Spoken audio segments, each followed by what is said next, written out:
Hi guys! Welcome to my channel again. So today, nag-i-skincare lang tayo. Kakatapos ko lang po maligo. Schedule ng ligo natin today. Cherry. So it's already almost 5 PM na din. So wala tayong ganap today. Wala naman akong alis. Pero later is, I think magluluto si mama ng dinner namin. Which is ang aking favorite na isa din sa favorite ko na ulam. Sinabi ko favorite guys, ito yung mga parang pag kinain ko, mapapadaming kain ko. Later, lulutuin niya ang favorite kong ginisang baboy na may madaming patatas.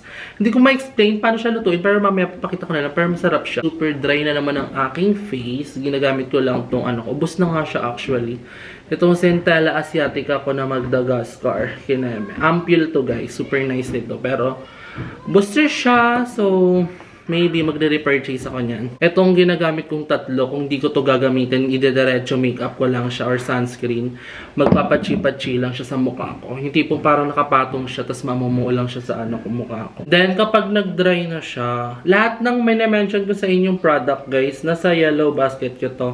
Ito na ang aking moisturizer. Check nyo na sa akin TikTok showcase, guys. And bukod doon sa pag-affiliate ko, nagpo-post din ako doon ng series ko ng mga day 1 of cravings, kineme. So, nagmumukbang-mukbang din ako doon. Yan ang side hustle ko. And at the same time, minamonetize ko din po ang aking Facebook. And it's looking good. Kasi yung isa kong reels doon, naka 20k siya. Ang kailangan ko ma-reach doon para ma-monetize ko is 150,000 views hanggang March. So, everyday ako nag-upload sa page ko. Follow nyo din ako doon at Emma. Search na Emma. Lalagay ko din yung link dyan sa ating comment section kasama ng ating TikTok. So, support nyo ako, guys! So, ayan. Ganito itsura natin kapag walang makeup. I'm so happy naman sa, progress ng aking skin. Kung i-compare ako siya sa lahat ng, previous year, this is my most kalmado face ever. And this is the, confident ako na kaya kong lumabas kahit walang makeup. Like, hindi ako nahihiya. Unlike before, kasi talaga na hindi ko talaga kayang lumabas ng walang makeup or walang nakalagay sa mukha ko. Kasi I'm not confident kasi nga alam kong punong-puno ko ng acne. I mean, may face pa din naman right now. It's not perfect. Madami akong scars, mga bakas ng pero I'm thankful na at least tumigil na yung mga malalaking pimple ko talaga. Kaya, ayan. Hindi na ako nahihiya kahit wala akong makeup. And especially, pag napapanood ko yung mga lumang video sa what? Attitude ka, girl. Tapos ganyan yung face mo. Kaya yung ibang basher ko before, gets ko naman na naiirita kayo sa akin. Kasi, ang pangit na nga ng mukha mo. Ganyan pa ugali mo. Kinakampihan ko kayo. Agree ako sa inyo. Grabe nga yun si GM.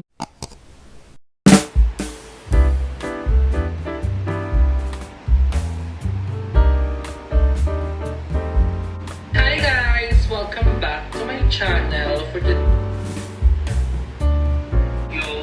ngayon, video mag-walking. Hello, hi! Mga kani, kumusta kayo? Ako'y nagluluto ng hapunan. Gawa ko ng gisadong baboy na may patatas at bell pepper. Babalatan ko na to. Plinay ko lang yung video. Excited niya, inutusan ko siyang magsalita. Dapat aesthetic lang niya nagaganon-ganon siya eh. Chinika niya kayo agad. She's so madaldal. Like for real. Charing. Ma! Sarapan mo. Oo, mamaya. And alam niyo ba, 3 days ko ng ulam ang aking sisig tofu. Totoong inaraw-araw ko siya. Kinain mo yung kanina? Ay, hindi. Kumain ka? Kumain ako. Diba? 3 days na namin kinakain ang aming sisig tofu. Pero ngayon, this is also my favorite. Ito yung mga ulam na pag ito yung ulam namin, mapapadami ako ng rice. Buti na lang talaga, hindi ko to first meal. Main pala ako kanina. So, pero okay lang yun. Nag-aano naman ako, probiotics. Papakita ko sa inyo. So, this one, tinitake ko to every after meal ko. And dito nag-normalize or normalize. Parang dito ako nakakapag-normal yung poop ko. Like, everyday na ako nakapoop. Hindi ako constipated. Before kasi talaga hirap ako makatae. Minsan 2 days, 3 days. Hindi talaga ako nakakatae. And this one helps me. Simula ko to ininom. October. So, Super nice nito, probiotics, and madami namang iba't ibang klase dyan, pero lahat ng mga pinapakita ko sa inyo is sa aking TikTok showcase, kaya follow nyo lang ako sa aking TikTok. Sa Fernie. Ang secret recipe natin ito is ang ating oyster sauce. Ito ang mapapasarap natin. Dahil lang okay na to. I'm so hungry. I wanna eat na. Ininit ko lang.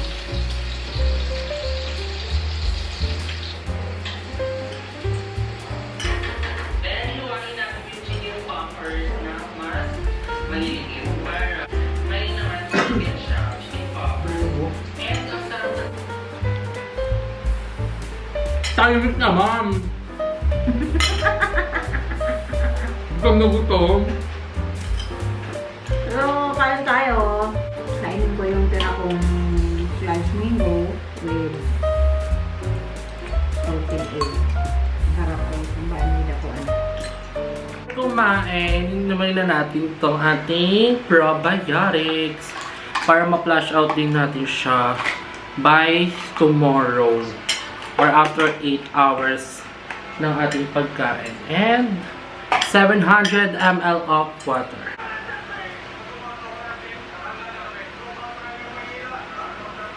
I'm full. Ang sarap ng aming dinner. Thank you, Lord. So, after this one, I think I'm gonna rest na. And I will update you guys na lang siguro tomorrow. So, it's already 10:23 p.m. and patulog na tayo mamaya-maya. It's time to take our collagen. So, ang collagen na tinitake ko is from DHE. Sobrang sikat dito sa Japan, guys. Nasa yellow basket ko dito sa TikTok. I-follow niyo ako doon para makita niyo at bumili na kayo para from mesh tayong lahat.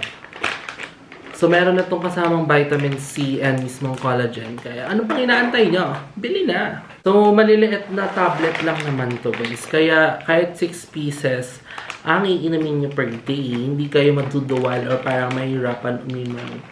Kasi before na-try kong uminom ng collagen, ang lalaking tablet. Sumakit na lang yung dito ko, yung dagusan ng gamot. Pero ayan, ganyan lang siya. Maliit lang siya na bilog. Hindi kayo mahirapan uminom.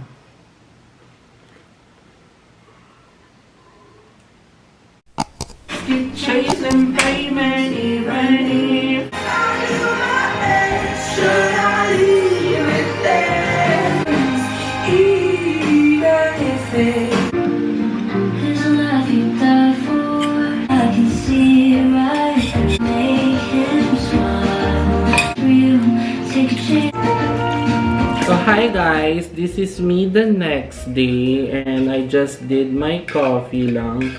So, ang ginamit kong makita nyo, or di ko sure kung ipapakita ko sino pinanood ko yung clip, so laki ng chan ko. Pero, ayan, ginamit ko ditong coffee is yung coffee beans natin na Nescafe Gold. Pero, ang next bibilin ko na is yung, in fairness, maganda talaga yung outside. Pero, next time bibilin ko is yung malaking version naman na milk ng. Kasi, ang sarap din talaga niya in fairness. And mas tipid talaga siya kasi less than 100 lang siya. And dito pa sa bahay gagawin. So, makakatipid na ako sa aking cravings. And comment down below, guys, if safe ba almost everyday i-drink yung, yung coffee beans ng Nescafe Gold. I think so naman kasi black coffee naman yun, no? Already 2:30 p.m. na and nakapag-lunch na din ako kanina.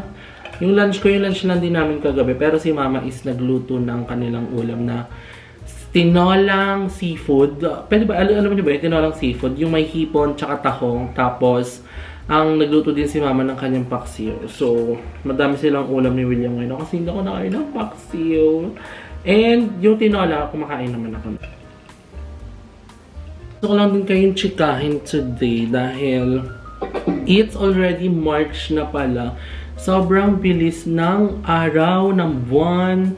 Alam nyo yun, tsaka ng taon, sobrang bilis. And hindi nyo akalain, ako especially din na magwa 1 year na din kami dito sa nilipatan naming house. So, lumipat kami dito June. 1 year na kami dito, ilang buwan na lang, April, May, June. 3 months na lang, 1 year na kami dito. So, eto na nga, since nga renter lang naman kami, hindi naman namin to own house. Pero alam nyo ba, dun sa una namin bahay, wala pa din nakatira. Or parang wala pa din siguro bumibili. Pero, anyway, dead man na doon. So, anyway, yun na nga. Hindi pa namin ito napag-uusapan ng nanay ko. Kasi nga, hindi pa namin napag-uusapan kung renew mo kami ng contract dito. Kasi, wala. Kailangan yun, nakalagay kasi sa kontrata is parang by March, we need to decide if mag-i-extend ba kami ng contract namin for another year. Kasi, alam niyo ba before, ang una talagang plano namin ni Mama is, ang kontrata na ilalagay namin doon agad is good for 3 years agad, ganyan. Pero mabait yung renter namin, parang sabi nila, baka lang daw kasi nabibigla kami. So, sabi, okay lang naman daw kahit 1 year lang muna yung sa contract. Tapos kapag gusto naman namin daw na mag-extend ng contract, pwede naman daw. So, ayun. So, ngayon, isa yan sa mga pinag-iisipan ko din ngayon. Pero for me, mabait naman yung owner nitong house. Kasi actually, share ko na lang din sa inyo. Ang bayaran ko talaga dito sa bahay is every 15, month of 15.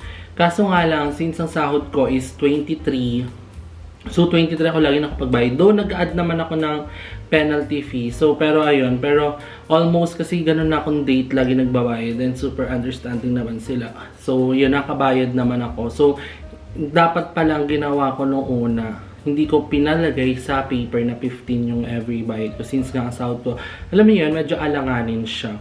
So ayun. So ngayon, iniisip din namin ni Mama if we're gonna lipat ba ng house or asikaso, or we're gonna stay here muna for another year. And I think open contract na, ay hindi yun open contract kasi may contract ng 1 taon. Pero let's see, isa yun sa mga pinagpaplanuhan namin ng pag-uusapan pa namin ng nanay ko. Aming lilipatang bahay. So ayun, abangan niyo din guys, nagla-live ako sa YouTube ko every night, like around 10 to 12 midnight. So nagla-live ako ng ganun. Ayan, kagabi napagtsikahan ko nga din sa live ko na yung mga past na nangyari sa akin, like katulad ng sa house nga, yung mga savings ko before. Kaya abangan niyo din yung mga live ko. Parang nasabi ko nga din doon na yung sa old house ko, nilalagay ko siya as my good memories, hindi sa regrets. Kasi kung i-regrets ko siya ngayon, syempre manghihinayang ako, sasama lang din yung loob ko. Pero ayun, nilalagay ko siya sa good memories na, ayun, naging lesson din siya. Biggest lesson siya in my life, you know. And number 2, at least minor pa ako noon. At the age of 17, na-experience ko kahit pa paano ang bumakabili ng house. So at least madaming ako natutunan para sa next ever manifesting. Pag ayan na in God's time makakuha tayo din ng bahay, alam ko na yung mga gagawin ko at hindi ko gagawin, 'di ba? So yun naman ang importante. Life is all about lesson naman, 'di ba? Mahalaga may natututunan tayo. So update ko kayo guys sa mga following vlog natin if anong magiging decision namin ng nanay ko, if ililipat ba kami or not, or mag-stay kami or maghanap kami ng lilipatan, and or baka magtingin kami ng mga, kasi ako pinapa-apply talaga ako ni Mama ng Pag-ibig para daw pag kumuha kami ng house, kahit tulugan ko daw yun ng kahit magkano, or kung may extra man ako, malaki mahulog ko, malaking maganda daw yung Pag-ibig na yun. Yung Pag-ibig na kineme. So, ayun, i-update ko kayo, and ayun yung mga magiging vlog natin for soon. So, abangan nyo yan, and I'm so excited ulit. And alam nyo, isa din sa mga gusto ko rin gawin, pag naglipat kami if ever, maglilipat ako ng Burr months. Kasi ang Burr months, madaming advertiser ang YouTube. So, kung mag-everyday upload, for sure makapag-everyday upload ako nun para paldo malala. So, pero sa ngayon, muna tayo, sa first step muna tayo. Kaya, doon ko kayo i-update sa mga susunod pa natin mga plano. So, manood kayo ng vlog ko ha. Awa na lang. Charis. But anyway guys, I hope na na-enjoy niyo yung mga natin, past vlogs natin. I mean, super simple lang naman yun, pero I hope na kahit pa paano na-relax kayo, ganyan, hindi kayo nabobored. Ako yun lang naman.